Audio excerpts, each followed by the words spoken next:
Bonjour, je suis Frédéric, psychologue clinicien du travail. Ce podcast donne la parole à celles et ceux qui ont vécu ou vivent un burn-out d'origine professionnelle. Ici, on prend le temps de raconter son histoire, comment ça a commencé, comment on a traversé les événements et ce que l'on aimerait partager avec d'autres. Je défends une idée simple mais qui me semble essentielle, le burn-out vient du travail, pas des fragilités individuelles. Alors, pas de chichi, pas de filtre, juste des récits bruts, authentiques et humains. Bienvenue dans Paroles de Burn-out, bonne écoute. Aujourd'hui, vous allez entendre la suite du témoignage de Sabine. Après des années de surinvestissement, de frustration accumulée et de contradictions entre ses valeurs et celles de l'entreprise, tout bascule. Un matin, son corps dit stop. Impossible de respirer, crise d'angoisse, idée suicidaire. Bon, je continue mon petit bonhomme de chemin, je dors toujours pas. Tout compte fait, celle qui a pris le poste de responsable d'administration du personnel pète un peu tout ce que j'ai fait. Okay, pas de problème. Elle veut révolutionner, mais avant de révolutionner, peut-être qu'il faut regarder ce qui se passe. C'est clair. Tu jettes pas le bébé avec l'eau du bain non plus. Il y a des choses qui sont encore bien. Et puis, je vois en fait mon équipe qui est en train de se désintégrer, de subir. C'est pas quelqu'un de bienveillant, donc je les vois aussi leur santé se dégrader. Et moi, ça me fait souffrir en fait de les voir comme ça, parce que c'est des personnes auxquelles je tiens. Pour moi, c'est des collaborateurs. Ok, mais c'est pas que des simples collaborateurs. Enfin, même si certains te diront que c'est pas bien en fait en tant que manager d'avoir de l'affectif sur tes collaborateurs, mais moi je trouve que c'est important en fait de créer du lien, de pouvoir les écouter, de pouvoir empathique, bienveillant. Enfin, tu vois que tout se passe bien. Qui se sentent bien dans leur job, qu'ils aient envie de venir. Donc ça me met très très mal. Et puis arrive en fait le mois de mars. J'ai une réunion sur un nouveau bâtiment qui est quasiment désert parce qu'il n'est pas encore occupé. Je vais aux toilettes, pas de chance, je reste enfermée dans les toilettes. Bah oui, j'ai pas mon téléphone quand je vais aux toilettes, donc je reste enfermée dans les toilettes pendant un certain temps. J'appelle, heureusement qu'il y a des gars de l'informatique qui passent, ils me délivrent enfin, mais au bout de 10 minutes, et là, tu vois, je commençais déjà à paniquer. Parce qu'il s'est passé quoi? Les toilettes se sont fermées et tu pouvais plus sortir des toilettes? Non, ça s'est bloqué. Le bâtiment était tout neuf. Ouais. C'était la première fois, en fait, qu'il y avait quelqu'un qui allait dans ces toilettes et le loquet, il est resté bloqué. D'accord. C'était des trucs automatiques? Enfin, comme je connais pas, mais. En fait, c'est une espèce de porte que c'est pas une que tu ouvres, c'est une que tu pousses sur le côté et ensuite tu ramènes avec un loquet. D'accord. Et ça s'est bloqué. Okay. Ils ont été obligés d'aller chercher des outils pour me sortir de là. Bon, déjà, tu vois, ça m'avait beaucoup paniqué. Déjà une crise d'angoisse avec des difficultés de respiration. Bon, ok, je retourne travailler. Le lendemain, le mardi, réunion, et là, on nous annonce en pleine réunion que de nouveau des difficultés financières. On bloque de nouveau les embauches, dont, à mon sens, un poste qui était très important pour moi, puisqu'elle était liée à des aménagements de poste. Et j'avais l'impression parce qu'on avait déjà vécu 2 ans avant un gel des embauches, et en fait, ils ont surtout gelé les embauches au niveau des services supports, mais pas d'autres embauches. Et pour moi, pareil, ce retour en arrière qui avait été très très compliqué à gérer, je dis rien, j'encaisse. La nuit se passe très agitée, très difficile, et le lendemain matin, je me réveille, je n'arrive plus à respirer. J'ai des crises en fait j'arrive plus, j'ai mes poumons, j'essaye de les gonfler et j'ai l'impression que j'ai pas d'air. Et bon, j'ai un pouls qui est extrêmement élevé, mais bon, j'en parle à mon mari, puisque j'ai la chance effectivement qu'il ne travaille plus. Il est présent à la maison. J'allume mon ordi, je suis en télétravail. Mais j'ai toujours ces coups de panique. J'arrête pas d'essayer de joindre mon médecin qui répond pas, qui répond pas, qui répond pas. J'ai que ces crises. Je me dis, Sabine, essaye de te calmer. Ça va passer, ça va passer, ça va passer. Dès la fin de mon travail, je prends ma voiture, je vais chez le médecin. C'est fermé. Je contacte plein de médecins. Aucun médecin ne veut me prendre. Mon mari me dit, va faire un tour, va marcher, ça va te faire du bien. Ok, je fais 800 mètres, j'ai un poids 140, j'arrive toujours pas à respirer. Et là, en fait, on habite à côté d'un fleuve. C'est une période de crue. Je vois en fait la rivière qui est très très chargée, qui a beaucoup en fait débordé. Je me suis dit, fais demi-tour, tu vas faire une bêtise. La seule chose en fait à laquelle j'ai pensé, c'est même pas à mon mari, j'ai pas pensé à mes parents, j'ai pas pensé à ma sœur. Je me suis dit que j'avais un fils et il allait avoir 20 ans, peu de jours après. J'avais pas le droit en fait de lui faire ça. Je suis rentrée et j'ai fait le 15. Au départ, je savais même pas qu'il fallait appeler le 15 en fait pour pouvoir avoir un médecin d'urgence. J'ai eu quelqu'un qui a essayé de me rassurer. Ils m'ont trouvé un rendez-vous. J'ai eu ce rendez-vous et quand je suis arrivée dans le cabinet, à peine je me suis assise, elle m'a posé la question et là je me suis effondrée en larmes, même pas capable de parler en fait. Et elle a été vraiment, voilà, elle a pris le temps de me faire dégonfler un peu, de me faire parler. Et voilà, je lui ai parlé un petit peu de mon travail. Elle a eu la gentillesse de vite contacter la pharmacie de garde puisqu'elle avait déjà envoyé quelqu'un. Là encore, j'ai appris, chose que je ne savais pas, que sinon il aurait fallu aller à la gendarmerie et puis appeler la pharmacie de garde pour les prévenir qu'il y avait quelqu'un qui allait venir. Mais j'avais en fait qu'une envie. Ok, elle m'a donné des médicaments, mais sur le moment, j'avais qu'une envie, c'était qu'on me fasse une piqûre, que mon cerveau s'arrête en fait de cogiter, que j'arrête de pouvoir trembler, que je puisse enfin respirer. Et la première semaine, je l'ai passée très très difficilement. Je repensais toujours à ces envies de suicide, mais j'ai mon fils et je me suis dit, j'ai pas le droit de lui cacher sa vie. Il fait des études. Et à 20 ans, quand tu fais des études, c'est quand même un peu tôt pour perdre sa maman. Surtout quand c'est elle qui met fin. Ouais, je propose qu'on souffle un peu face à ce que tu partages et même toi souffle par rapport à ce que tu es en train de raconter.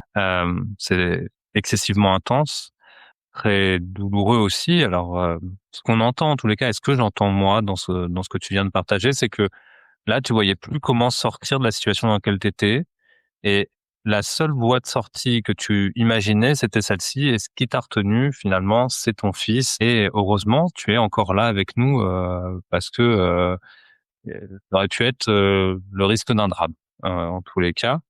Voilà, on va repartir juste pour, Et reparler un peu de ce qui s'est passé, faire descendre la pression par rapport à tout ce que tu es en train de revivre et te faire remonter en toi.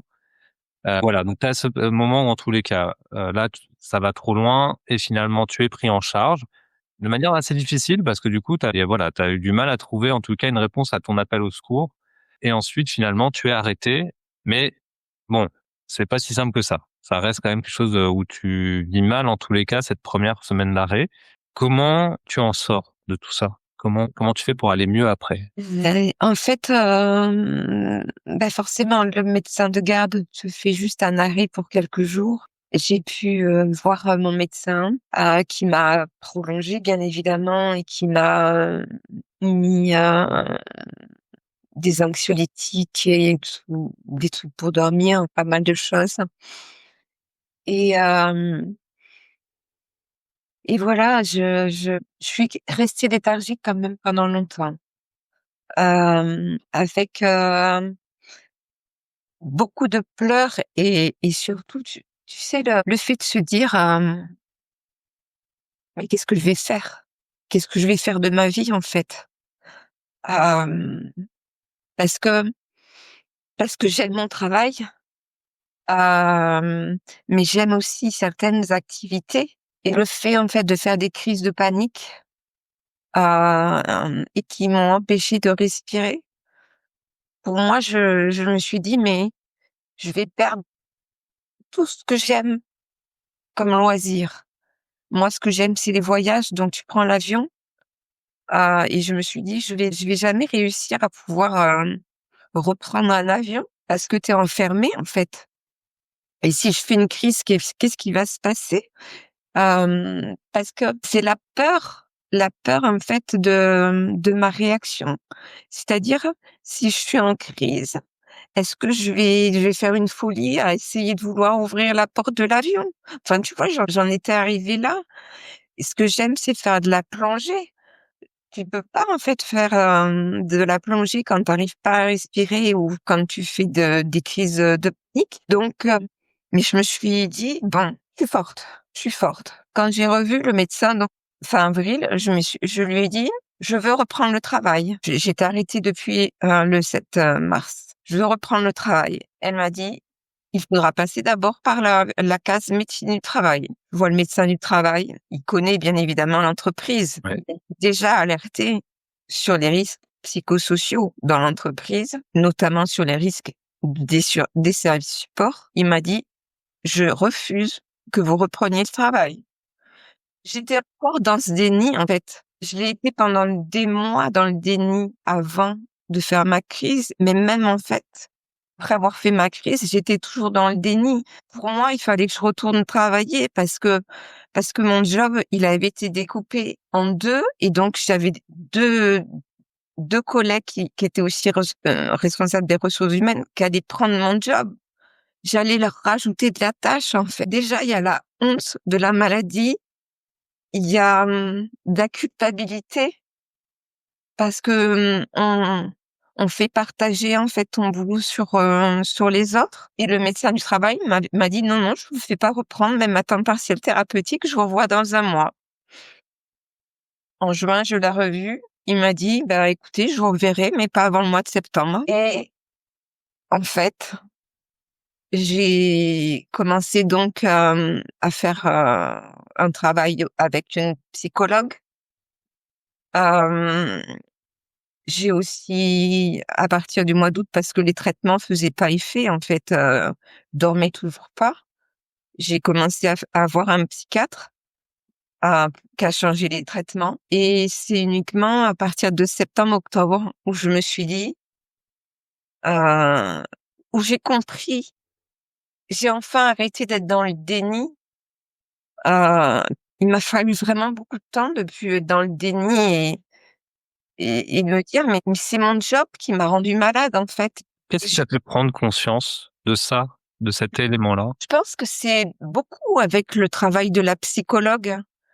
Il y a vraiment une relation de j'ai eu de la chance d'être tombée sur, quelqu'un de vraiment très, très bien, et il y a eu cette relation de confiance qui s'est installée. On a beaucoup parlé. C'est grâce à elle, en fait, où j'ai pu prendre conscience, hem, que, ma maladie, parce que c'est une maladie, hein, et elle était due à mon travail.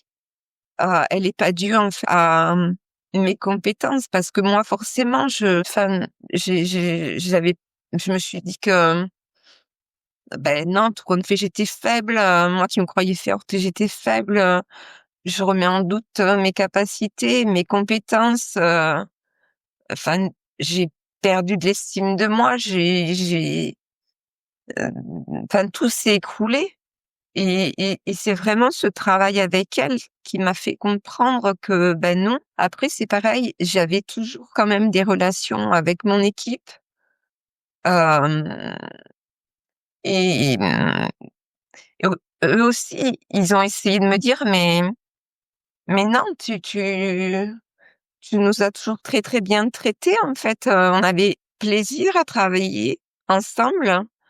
Hem, donc je me suis dit: «Beh, tout compte fait, c'était pas moi la cause».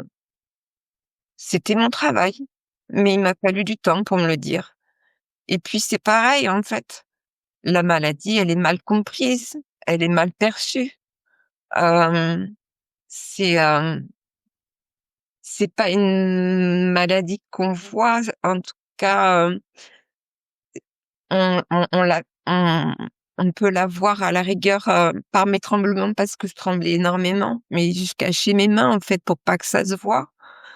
J'évitais de tenir un crayon parce que j'arrivais pas trop à écrire.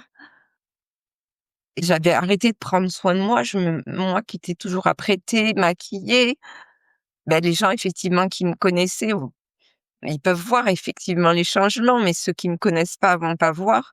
Et j'essaye toujours d'avoir la façade. OK, tu plus le sourire ni rien, mais tu de cacher. Et puis oui, il y a des personnes qui vont comprendre en fait, ce que c'est, la maladie, d'avoir des jours où tu vas pleurer pour rien. En tout cas, pour les autres, c'est pour rien et même pour toi, parfois, c'est pour rien, pour une bêtise, mais tu as perdu la joie de vivre donc et tu as des personnes qui le comprennent pas. Mmh. En Tu as tellement de personnes où c'est en gros, «Ah c'est bon, fais un effort, mets-toi un» pour parler vulgairement, «mets-toi un coup de pied au cul, ça va redémarrer, quoi». C'est très, bon, c'est très commun, enfin, d'entendre ce genre de choses et c'est ça qui est dur dans cette maladie, c'est que, à la différence que quand tu te casses la jambe, physiquement, on voit que tu t'es cassé quelque chose et puis on met en place un protocole thérapeutique qui va permettre, on pose un plâtre, on sait la durée, c'est prévisible la réparation, on le voit, les gens le voient, comprennent. Autant dans le cadre où c'est un effondrement psychique, donc ça se passe à l'intérieur, là, les gens ont beaucoup de mal, à comprendre que, il y a quelque chose de qui est en train de se reconstruire aussi, mais qui prend plus de temps et sur lequel on peut pas dire: «Bah, là, dans un mois, c'est bon». C'est tout à chacun. Il y a tout un processus qui est long parce qu'en plus alors moi, la vision que j'ai, c'est que les personnes qui tombent en burn-out, ce sont des athlètes de haut niveau qui vont trop loin. C'est-à-dire qui prennent sur eux, puis un jour, oui, rupture parce que tu as dépassé ce que ton corps veut. Et du coup, il faut réparer tout ça et ça prend du temps quand on s'effondre de réparer, l'effondrement qui a été vécu. Et donc, en effet, et c'est dur parce que l'entourage peut ne pas comprendre. Alors si les proches, parce qu'ils ont une certaine empathie et qu'ils voient bien que ils te connaissent, ils savent que t'es pas ce type de personne-là, alors ils voient bien, mais ils se disent: «Mais c'est bizarre quand même». Et oui, ça prend du temps. Ça prend beaucoup de temps. Et mais oui, je d'ailleurs pour toi, qu'est-ce qui t'a aidé le plus quand même dans cette période à remonter la pente? Où t'en es par rapport d'ailleurs à ça? Alors, moi, c'est vrai que, la psychologue, elle m'a aussi, donné, quelques tuyaux, tu vois? D'essayer de réfléchir aussi sur moi. Hem, bon, j'ai essayé de lire des bouquins, mais parfois les bouquins de développement personnel, il y en a avec qui ça marche très, très bien. Mais moi, j'avais beaucoup de mal parce qu'en plus, c'est une période où, soit je m'endors sur le bouquin parce que je suis très fatiguée, soit en fait, je comprends pas la moitié de ma phrase parce que j'ai pas et ça, c'est hyper dur en fait, de perdre, toutes ces capacités, cognitives. Hem, des trucs qui auraient pu te paraître simples que, dans la vie courante en fait, ça devient des vraies montagnes. Heu et ces fameux livres des fois, je enfin, si il y a 3 ans en arrière, j'aurais été en capacité de les comprendre. Mais j'avais tellement perdu de mes capacités, j'arrivais pas à retenir la phrase que je venais de lire.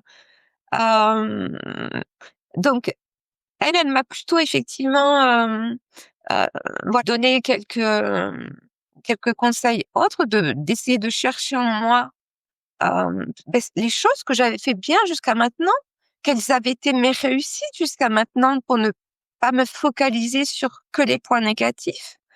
Parce que c'est vrai que dans un premier temps, tu focalises que sur le moche, hein, et c'est là que je me suis dit: «Bah tiens, ça j'ai réussi à faire». Et alors, il y a elle, et puis aussi, ma maman, elle a été très, même si elle habite loin, elle a été assez super présente. Elle est venue, on a beaucoup discuté au téléphone. J'ai aussi des collègues avec qui j'ai discuté, ou qui m'ont prouvé en fait que j'avais des capacités. Mes amis aussi ont été présents, mes amis proches qui me connaissent m'ont aussi beaucoup aidé. Donc voilà. Mais c'est vraiment un processus qui prend du temps. Et puis il y a toujours des phases où ça va, mais il y a des phases où tu es toujours hop, ça redescend et tu sais pas pourquoi à un moment donné, hop, tu repars dans tes travers. Ça fait un peu plus d'1 an maintenant, j'ai quitté l'entreprise maintenant. C'était important pour moi de pouvoir la quitter parce que j'ai pris conscience que de toute façon, je ne pouvais pas y retourner. Les choses n'allaient pas changer, au sens où euh, ils ont plus, en fait, en tout cas, dans la réalité, ils ont plus les mêmes euh, attentes, entre guillemets, que ce qu'il y avait il y a 4 ans. Ils n'ont pas l'impression d'avoir changé, leur discours n'a pas changé, mais sur le terrain, ça a changé. Et il y a, pour moi, beaucoup de casse en termes de santé mentale au sein de l'entreprise.